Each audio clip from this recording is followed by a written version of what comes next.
It's all about the iPhone 5S and iPhone 5C. Are you ready for the details? Let me answer that for you. Yes, you are. All right, so this morning marked the much anticipated Apple Media event. And now I know what I'm going to be pre-ordering on September 13th, the iPhone 5S. Keep watching to the end of this segment because I'm also going to talk about the new cool iPhone 5C.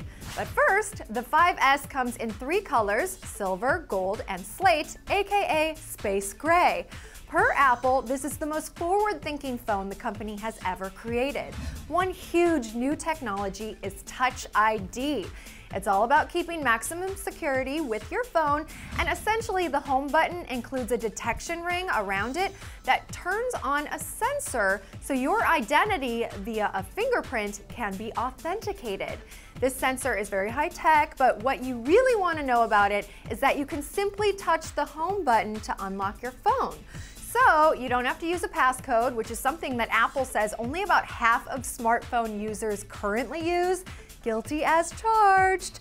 And this feature will allow you to make iTunes and App Store purchases with one touch to the scratch-resistant home button.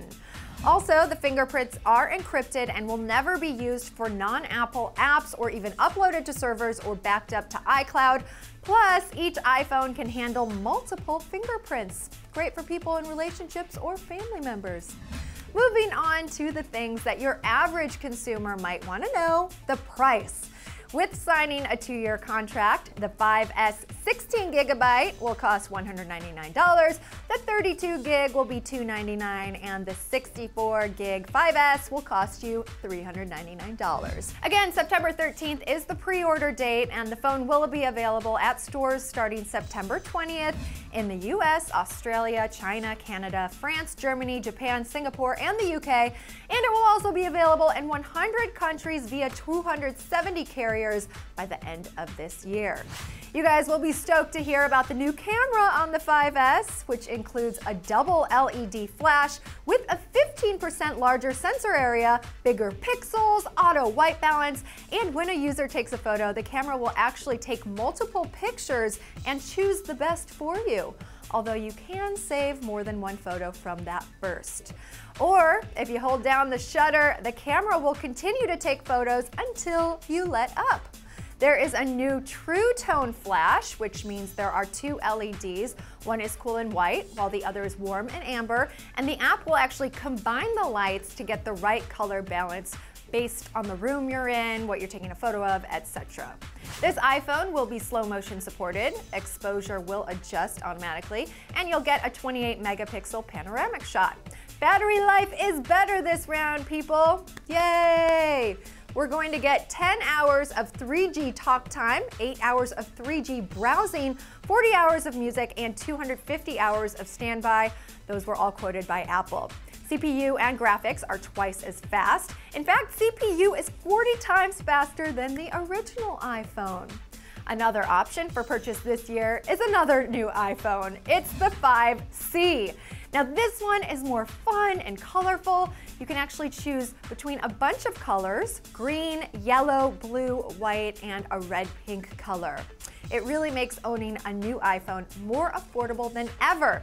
So to break it down, with a 2-year contract, you can grab the 5C 16GB for $99, or there is also a 32GB model for $199. Some features presented at the event include that it is made from hard-coated polycarbonate with steel reinforced inside. There's a 4-inch Retina, widescreen video, more LTE bands, Bluetooth 4.0, dual-band Wi-Fi, front-facing FaceTime, and a slightly larger battery capacity. There are fun-colored cutout designed and environmentally friendly cases made out of silicone rubber. Those are available for $29. But regardless of which iPhone you are interested in getting, you are going to be able to download the new iOS as soon as September 17th. In fact, this new iOS7 is apparently the biggest change to iOS since the original iPhone. I love the fact that with this update, the camera app will automatically organize all of your photos by time and location, and we get built-in filters. Some other changes include a new control center and notification center, updated system alert sounds, a focus on iWork for productivity, as well as improvements to Safari and a new iTunes radio. All right, so with the news about the 5S, the 5C, and iOS7, what are you most excited about? Get in on the discussion by posting a comment below. And congrats to Apple, who announced that it is on track to sell its 700th millionth iOS device next month. Very impressive. Thanks so much for tuning in to Clevver TV. I'm your host, Dana Ward, and I'll see you next time.